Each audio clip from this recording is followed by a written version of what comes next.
Indian പ്രധാനമന്ത്രി ഇത്രയ്ക്ക് പച്ചയ്ക്ക് നുണ പറഞ്ഞ ഒരു ചരിത്രം ഇന്ത്യയിൽ ഉണ്ടായിട്ടില്ല. ഇത് കുറേ അസത്യങ്ങൾ ഇപ്പോൾ ഈ ഇടയ്ക്ക് പറഞ്ഞു. അതിൽ ഏറ്റവും ഒടുവിലത്തെ അസത്യം എന്ന് പറയുന്നത് ഇന്ത്യയിൽ ഹിന്ദുക്കളുടെ എണ്ണം കുറഞ്ഞു, മുസ്ലിങ്ങളുടെയും ക്രിസ്ത്യാനികളുടെ എണ്ണം കൂടിയെന്ന്. എന്താ കണക്ക്? എനിക്കൊന്നും മനസ്സിലായില്ല. അങ്ങനെ ഒരു കണക്ക് പറയണമെങ്കിൽ ഇയാൾ ആരും അറിയാണ്ട് സെൻസസ് നടത്തി. ഇവരൊക്കെ ഇന്ത്യയിൽ 2021 സെൻസസ് നടക്കേണ്ടതാണ്. 2011 സെൻസസ് ഡാറ്റയാണ് ഔദ്യോഗികമായി നമ്മുടെ കയ്യിലുള്ളത്. 2021 സെൻസസ് നടന്നതായിട്ട് നമുക്കറിയില്ല, കോവിഡ് കാരണം കൊണ്ടും മറ്റു പല കാരണങ്ങൾ കൊണ്ടും. അപ്പൊ 2011 വരെയുള്ള സെൻസസ് ഡാറ്റ നമുക്ക് എടുക്കുക. 1951 മുതൽ 2011 വരെയുള്ള എല്ലാ സെൻസസുകളിലും മുസ്ലിങ്ങളുടെ പെർസെൻറ്റേജും ക്രിസ്ത്യന്റെ പെർസെൻറ്റേജും വലിയ വ്യത്യാസമില്ലാതെ തുടരുന്നു എന്നാണ്. പ്രത്യേകിച്ചും 2001 ശേഷം 2001 11 നമ്മൾ നോക്കിയാൽ പെർസെൻറ്റേജിൽ കാര്യമായ വ്യത്യാസമില്ല, വളരെ കുറവ് വ്യത്യാസമുള്ളൂ. ചില പ്രാദേശികമായ വ്യത്യാസങ്ങൾ ഉണ്ടായേക്കാം എന്നുള്ളതൊഴിച്ചാൽ ഇവിടുത്തെ മത ഇക്വേഷനിൽ ഒരു വ്യത്യാസവുമില്ല. അപ്പൊ ശുദ്ധ നുണയാണ്. ഒരു ഡാറ്റയുടെയും പിൻബലമില്ലാതെ, ഒരു പഠനത്തിന്റെയും പിൻബലമില്ലാതെ പറഞ്ഞു വരട്ടുകയാണ്.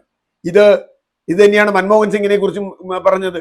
മൻമോഹൻ സിംഗ് പറഞ്ഞത്, അല്ലെങ്കിൽ കോൺഗ്രസിന്റെ മാനിഫെസ്റ്റോ പറഞ്ഞത്, സംവരണം ഇനി മുസ്ലിങ്ങൾക്ക് കൊടുക്കും, ബാക്കി എല്ലാ സമ്പത്തും എടുത്ത് മുസ്ലിങ്ങൾക്ക് കൊടുക്കും. എവിടെയാ പറഞ്ഞിട്ടുള്ളത്? അദ്ദേഹത്തിന് വായിക്കാൻ അദ്ദേഹത്തിന് അറിയില്ലെങ്കിലും കൂടെയുള്ള ആർക്കെങ്കിലും അറിയില്ലേ വായിക്കാൻ? അദ്ദേഹത്തിന്റെ ഡിഗ്രിയെ കുറിച്ചൊക്കെ സംശയമുണ്ട്, പക്ഷെ കൂടെ വായിക്കാനും എഴുതാനും അറിയാവുന്ന ചിലരെങ്കിലും കാണുമല്ലോ. ബഹുമാനപ്പെട്ട പ്രധാനമന്ത്രി, അങ്ങൊന്ന് വായിച്ചു നോക്കണം കോൺഗ്രസിന്റെ മാനിഫെസ്റ്റോ. അതിലെവിടെയാണ് പറഞ്ഞിട്ടുള്ളത്? മൻമോഹൻ സിംഗ് എവിടെയാ പറഞ്ഞിട്ടുള്ളത്? അതിൽ മൻമോഹൻ സിംഗ് പറയാത്ത കാര്യം ഇദ്ദേഹം നുണ പറയുന്നു. ഇപ്പോൾ ഇത് പറയുന്നു. അദാനി കോൺഗ്രസിന് പണം കൊടുത്തു എന്ന് പറയുന്നു. അദാനിയുടെയും പണം ആർക്കാ കിട്ടിയിട്ടില്ലെന്ന് ചരിത്രത്തിൽ എല്ലാവർക്കും അറിയാം. അതൊന്നും നമ്മളിപ്പോൾ പറയേണ്ട കാര്യമില്ല. അപ്പൊ ചുരുക്കത്തിൽ അസത്യം പറഞ്ഞ് ജനങ്ങളിൽ വർഗീയ വിഷം ചീറ്റുന്ന ഒരാളായി ഇന്ത്യയുടെ പ്രധാനമന്ത്രി മാറി എന്ന് പറയാൻ എനിക്ക് അപമാനമുണ്ട്. പക്ഷെ സത്യം പറയാതിരിക്കാൻ വയ്യ. അദ്ദേഹം ആ ഡാറ്റ പുറത്തുവിടട്ടെ. ഏത് സെൻസസിന്റെ അടിസ്ഥാനത്തിലാണ് ഡാറ്റ വന്നതെന്ന് പുറത്തുവിടട്ടെ. ആ ഡാറ്റ ഇല്ലാത്ത ഡാറ്റ വെച്ച് എന്തുകൊണ്ടാണ് ഇങ്ങനെ പറയുന്നത്? സംശയമൊന്നും വേണ്ട. തെരഞ്ഞെടുപ്പിൽ കാലിടറി തുടങ്ങിയിരിക്കുന്നു. പലയിടത്തും പ്രതീക്ഷിച്ച പോലെ മോഡി പ്രഭാവമില്ല എന്ന് മാത്രമല്ല, പലയിടത്തും തിരിച്ചടി ഉണ്ടായിക്കൊണ്ടിരിക്കുന്നു. പ്രാദേശികമായി, അത് വിലക്കയറ്റത്തിന്റെ പേരിൽ, അത് തൊഴിലില്ലായ്മയുടെ പേരിൽ, ജനങ്ങളുടെ അസംതൃപ്തിയുടെ പേരിൽ, മറ്റ് ചില പ്രാദേശിക വിഷയങ്ങളുടെ പേരിലൊക്കെ തന്നെ അസംതൃപ്തരായ ജനങ്ങൾ മോഡിക്ക് നേരെ വിരൽ ചൂണ്ടുന്നു. മോഡി പ്രഭാവമില്ല എന്ന് RSSന് പോലും സംഘപരിവാറിന് പോലും തോന്നി തുടങ്ങിയ ഒരു കാലത്താണ് നാം ജീവിക്കുന്നത്.